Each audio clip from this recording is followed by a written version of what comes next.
All right, everybody. Good morning. Shane Rice. Well, whenever you're watching this video, whatever time of day it is, I hope you're having a good one.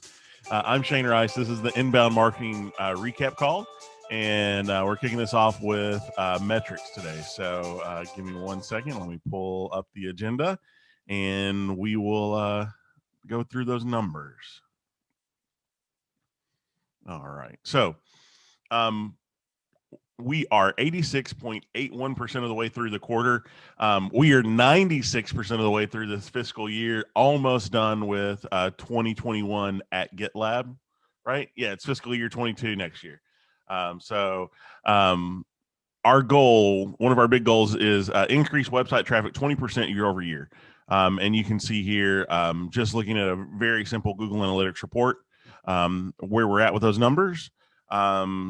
Pretty stable to what they were last week. I'm going to share something later in show and tell, though, that is really exciting.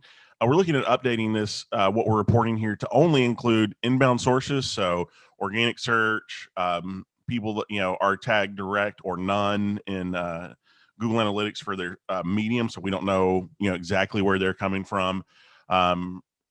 Non-paid social, and then referral traffic. And so we're going to group that together and use that to measure users and page view growth coming in this next fiscal year. Last week we talked a little bit about the change from MQLs for this group to looking at inquiries. And I see something in the chat. Let's see. Sorry, responding. Okay, good. So we're moving, starting next fiscal year in quarter one, we're going to be moving from using MQLs for our measurement for KPI and kind of move that to inbound inquiries. And so this is the chart. I just copied the picture from SciSense right now, or Periscope. And you can see here that there's something unusual going on with the inquiries here. In November, you can see that large pink bar is free GitLab.com signups. And for some reason, I don't know if those are not coming through or we're not counting those. So I'm following up on that with the marketing strategy team to understand, what's going on with the data. Is this something that, is just not being pulled in, or did we change what's reported in this inquiry report? So working on that. And I wanted to mention that this week because that impacts how we actually think about inquiries from the numbers we need to produce. Moving on to inbound MQLs. The good news here is that we're still increasing pace as we get towards the end of the quarter, above 90% for SMB now, approaching 90% for mid-market, and I feel confident we're going to hit at least 60% on the pace for large when we look at this once the quarter's over. So the December holiday is always kind of the unknown variable, like how much traffic are we going to get, how much interest are we going to get during that time. And so we know that coming out of that, we tend to pick pace back up as we close out January. So that's everything I have for metrics this week. Does anybody have any questions? I don't see any questions on the agenda right now. All right, great. Well, with that then, since Michael's not on the call, I'm going to go ahead and kick off show and tell. This is just a section where we share the things we're working on. We encourage you to share something on your screen if you can. And so with that, I know the first item is from Sarah Kay, but she's not on the call. So Rebecca Dodd is going to read this for us. Thanks, Shane. Just one moment. Okay, so I asked Sarah to share these, and I realize it's kind of out of the scope of something that was completed last week or this week, so apologies for that. I wanted to share 2 roundup posts that we published in the last month or so. These are part of our OKR for Q4 around blog promotion and distribution. And the hope here is to drive traffic to some of our existing posts that were our top performing posts from the past. This is a way to kind of refresh those, draw people's attention to them without necessarily kind of using our other distribution channels like social. So yeah, there's a lot of bang for your buck in both of these posts, and these are some of our most popular stories from the past 2 or so years. So I would encourage you to check them out. This one is more about the kind of inside GitLab versus how to use GitLab for things. So these are the sort of hard tech stories from our engineering org about how they did huge migrations or track down bugs. Yeah, again, pretty meaty. There's a lot to digest here. So check them out at your leisure. And I think it's back to you, Shane. You're muted, Shane. Thank you, Rebecca. I said I said thank you when you introduced me too, so I appreciate the mute call out as well. So I mentioned this in the metrics section. So yeah, so I just accidentally hit the stop record button, so now we're gonna have to smash these together. Awesome. So let me share my screen. Let's see here. All right, great. So this is a sheet that we're working on that summarizes inbound traffic. So you can see, going back to November 2019 all the way through January, and then what we're projected to be at by the end of the month for inbound users, and then what that change looks like year over year. So, when you look at users, that user growth that we're looking at in the sheet where we're like 0.8%, we're actually seeing in November and December 16 and 15% increases there.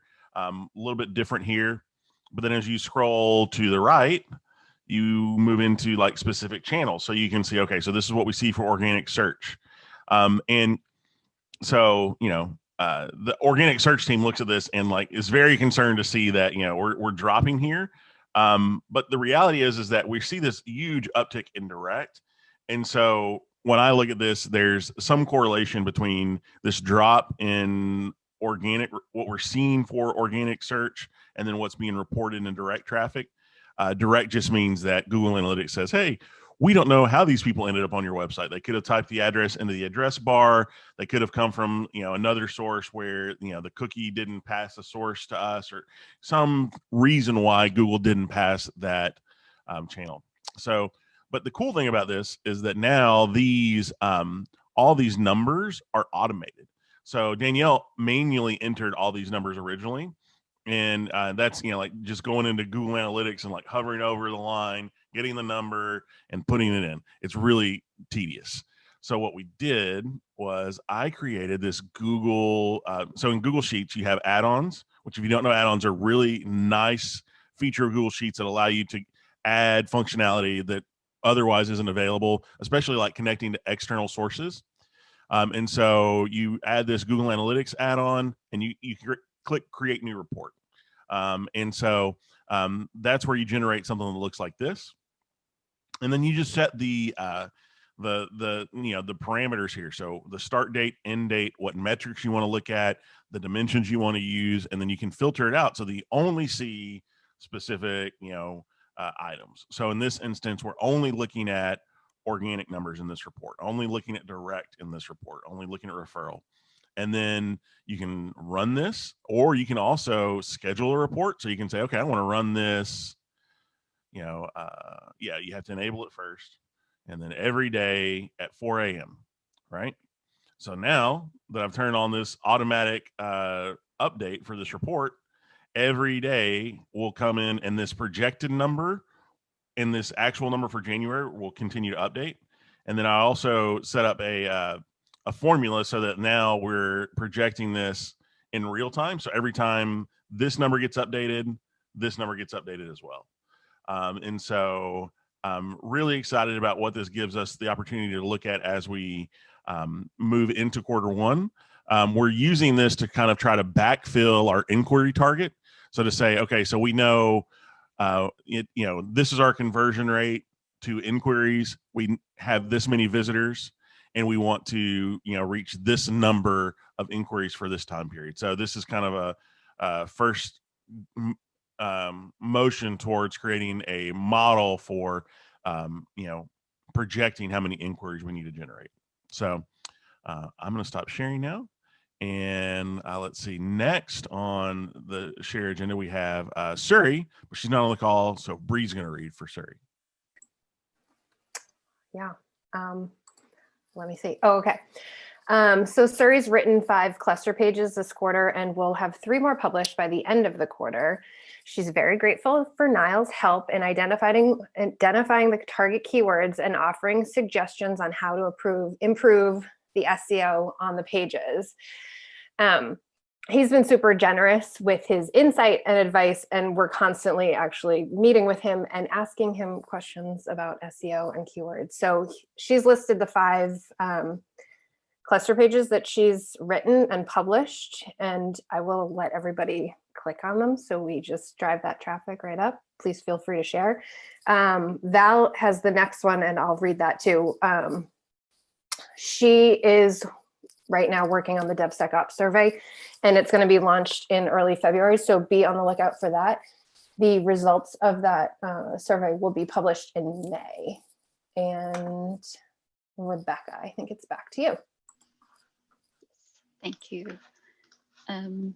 So I did share this in Slack, but I thought I'd do a little demo here in case anyone missed it, and also then I can show you the images. So we recently added the option to choose from a library of images. If you are writing a blog post and you don't know what image to use for this, we called it a cover image or a hero image at the top. If you don't have anything that you want to use for that, you can now choose from a library, which is over here. We have some beautiful illustrations that Vic created that touch on some of our most popular topics or the categories that are used most often. So here's one for CI/CD, collaboration. So they're all kind of in this style with GitLab branding, and those are free for anyone to use. So please make use of them. And I'm going to pass over to, lost the agenda, Tyler. You're up. Excellent, thank you. So let me share my screen. This week, we deployed some changes to Webpack Dev Server. So it'll make developing a little more efficient for the about.gitlab.com site. Sorry, it's early morning. I am like not a morning person. So here's the demo. So basically, nothing has changed for people who do local development on the site. It's built in, although you may, once you pull from master, you may need to change your yarn dependencies. But the idea here is that instead of, so what it used to be is if you made a change to any of our Webpack handled assets, mostly our CSS and JavaScript, Webpack would change the files and then Middleman would rebuild. And for anyone who's run Middleman locally, they know, oh, I actually have to, here's the problem. Middleman takes a long time to build, which we're seeing. What you're seeing now is because I've switched between branches, my dependencies are out of sync. So if you're on an old branch, you may have to run yarn install. You'll need to rebase to fix that, which I haven't done here. But before, when we changed the CSS and JavaScript files, Middleman would trigger an entire rebuild of the site for no reason. Not no reason, but unnecessarily. And now Webpack Dev Server is handling those assets. So only Webpack Dev Server will rebuild the style sheets and scripts. Middleman won't have to do anything. It'll do a nice live reload for you. And I will show you.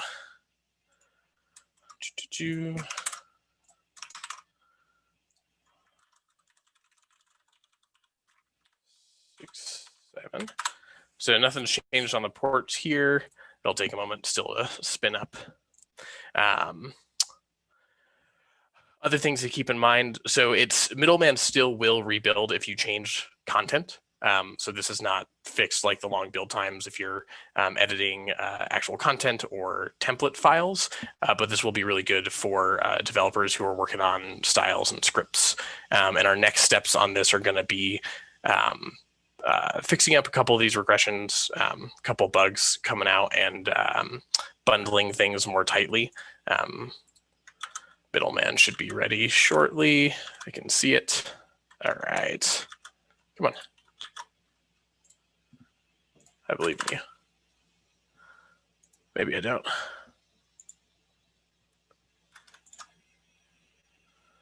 There we go. Cool. So what you'll see here is this is the homepage CSS. If I change the font weight on these headings, you should see this change. And we'll see it change super fast. So I'm going to bump this to 600. This will get bigger. You see I'm reloading up here.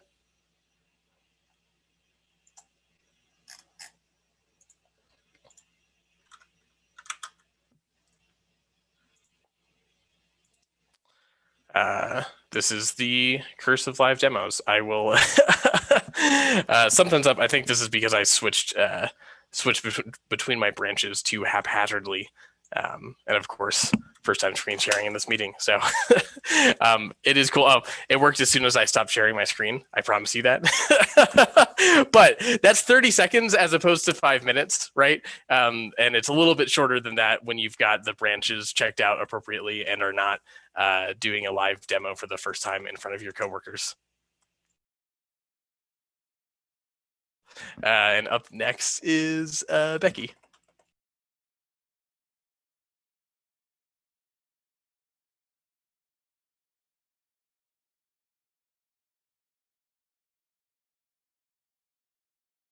Sorry, guys. That was me trying to find Zoom on like the 27,000 things that I had open. I don't understand where Zoom tends to go sometimes. Okay, so I'm just going to go through these quickly. Niall provided the URLs for localization. I don't know if you put that in there, Niall, but it was a big deal.